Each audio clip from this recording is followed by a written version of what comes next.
Bonjour, bienvenue à cette première vidéo sur les compétences de la thérapie comportementale dialectique faite par TCD Montréal. Aujourd'hui, je vais vous présenter une brève introduction sur la thérapie ainsi que les principaux modules qui vont organiser les différentes compétences qui vont être présentées au cours des prochaines vidéos. La thérapie comportementale dialectique ou la TCD a été initialement conçue pour les individus qui étaient atteints d'un trouble de la personnalité limite. Toutefois, on s'est également rendu compte qu'elle pouvait être particulièrement utile pour tous ceux qui avaient une plus grande vulnérabilité émotionnelle. Mais au fond, qu'est-ce qu'une plus grande vulnérabilité émotionnelle? Dans le fond, c'est la propension qu'on a à réagir fortement et ou longuement à un stresseur. Tout le monde peut vivre toutes sortes d'événements malheureux. Certains vont être vraiment plus catastrophiques, comme le décès d'un proche, puis certains vont être un peu moins importants ou moins graves, comme être en retard, échapper son café. Deux personnes différentes exposées à une même situation ne vont pas nécessairement réagir de la même façon, ne vont pas nécessairement ressentir les mêmes émotions. Donc, il est normal qu'en réponse à un stresseur, on ressente une émotion d'une certaine intensité, puis il peut être normal pour nous de ressentir des émotions d'une intensité plus grande également. Au fond, c'est ça que ce schéma-là représente.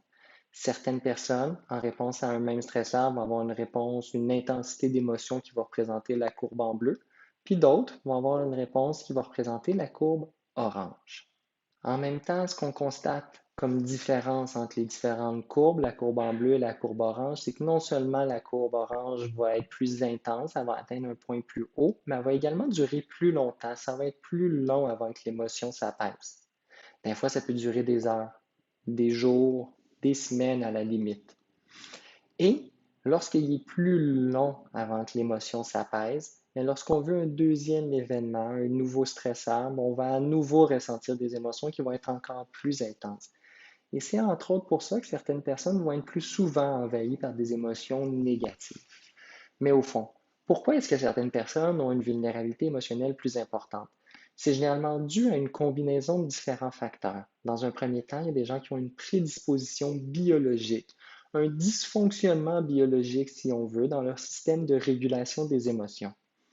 Et cette prédisposition-là peut être renforcée par la présence d'un environnement invalidant, que ce soit au cours de notre enfance ou au cours de notre vie actuelle. Par environnement invalidant, on entend dans le fond un environnement où les gens qui sont autour de nous, sans nécessairement le faire volontairement ou consciemment, vont rejeter la communication des expériences personnelles, vont nous dire qu'on ne devrait pas ressentir telle chose de telle façon, ont tendance à pas nous aider à nommer les émotions, pas reconnaître la gravité des expériences qu'on peut vivre ou la façon qu'on a d'y réagir.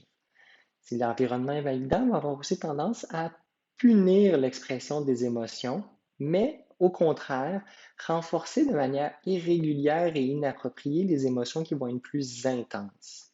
C'est-à-dire donner peu d'attention à toute expression de colère. Tout enfant qui exprime une colère, on va lui dire qu'il ne devrait jamais être en colère, que ce n'est pas une bonne chose d'être en colère. Mais quand il fait une très grande crise, à ce moment-là, on va lui donner de l'attention ou prendre davantage au sérieux cette colère-là, si on veut. Ce qui va paradoxalement encourager la personne à ressentir des émotions intenses. Ça peut nourrir cela. L'environnement invalidant aussi peut simplement constituer une façon de sursimplifier les buts à atteindre ou notre capacité à résoudre les problèmes. Ce qui fait qu'en réalité, on va avoir tendance à minimiser l'ampleur des problèmes à atteindre, ce qui fait que la personne pour qui on minimise l'ampleur des problèmes va avoir l'impression de ne pas être à la hauteur, de ne pas être bonne. Puis en même temps, si on surestime sa capacité à résoudre les problèmes, ben, on ne l'aide pas à développer des façons réalistes pour résoudre les problèmes, à se fixer des objectifs et des attentes qui vont être réalistes. Tout comme on ne l'aide pas à tolérer les émotions de détresse qui font malheureusement partie de la vie. Au fond, la thérapie comportementale dialectique est basée sur deux grands principes fondamentaux. Dans la thérapie, il y a des principes comportementaux de changement de nos comportements, mais elle s'appelle aussi dialectique parce qu'il y a une opposition entre deux grands principes. Il y a une opposition entre le changement et l'acceptation. Puis la TCD utilise cette dialectique-là afin de nous permettre de la surpasser si on veut. Parce qu'au fond, pour arriver à changer, il faut accepter comment on est ici maintenant. Puis pour accepter comment on est ici maintenant, il faut le reconnaître, prendre le temps de l'observer, être capable de le tolérer, et ce, afin de pouvoir savoir quelles actions, quels gestes poser pour arriver à changer. Dans le fond, il y a deux modules de la TCD qui sont des modules qui comprennent des compétences en lien avec le changement, la régulation des émotions et l'efficacité interpersonnelle.